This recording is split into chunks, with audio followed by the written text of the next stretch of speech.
Hi, hello! Welcome to my mini vlog. Heto na naman ang Mama Jeno. Piling vlogger na naman for today's video dahil alam nyo na, vlogger ng lahat. For today's video nga, gagawa nga tayo ng champurado na galing nga sa tira-tirang kanin. And this idea is brought to you by Mama Love Vlogs. Yes, sa kanyang idea to. And shoutout nga pala sa aking friend ni Sisi, sister Kas na si Mama La. Yes, napaka-supportive na aking mga friend since day one. At syempre, isasama natin si Gina Alahar. Charis. Yan ang aking mga number 1 and number 2 supporters. And mabalik nga tayo dito sa aking nilulutong ng champurado, no? Ang ginamit ko nga dito ay Boston. Syempre, rich kid tayo, no? Charis. At ayan nga, may miss nga lang natin yung kokwa na yan. Saka nga natin ihahalo dito sa kumukulong ang kanin. Pag nirektan nyo na nga yung kokwa dyan, mamumuo yan dyan. Mapapabilis nga pagluluto nyo ng champurado pag ganito nga yung ginawa nyo. Yung mga tira-tira nyo na lang kanin, gawin nyo nga ganyan.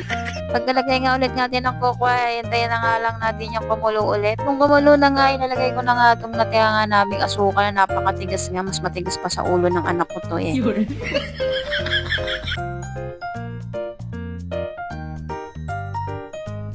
At pagkalagay nga namin ng asukal, nilagay na nga rin namin tong chocolate para naman lasang chocolate naman to. Tuwan-tuwa nga tong anak ko.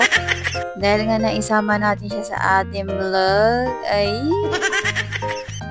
At hindi lang chocolate ang lalagay natin dyan. Lalagyan din natin tong ng cream. Ito kasi napanood ko kay Mama La nilagyan ng cream. Kaso nga tong cream ko ay sobrang tigas nga ni.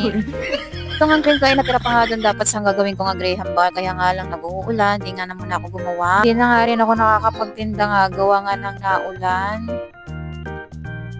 Ay, bale, hindi pa pala namin nilagyan yun ng chocolate. Bale, binuksan nga lang pala namin yung balat. Bale, dito na nga namin ilalagay sa last part yung paglalagay nga ng chocolate kasi ito'y paluto na nga ni.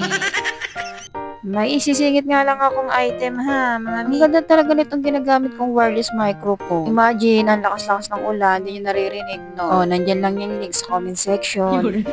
At this time nga ay luto na nga yan, agad-agad. At sa susunod, sana ganito na rin kayo magluto ng champurado para na rin makatipid kayo sa gas. At hanggang dito na lang muna. Thank you for watching. Bye!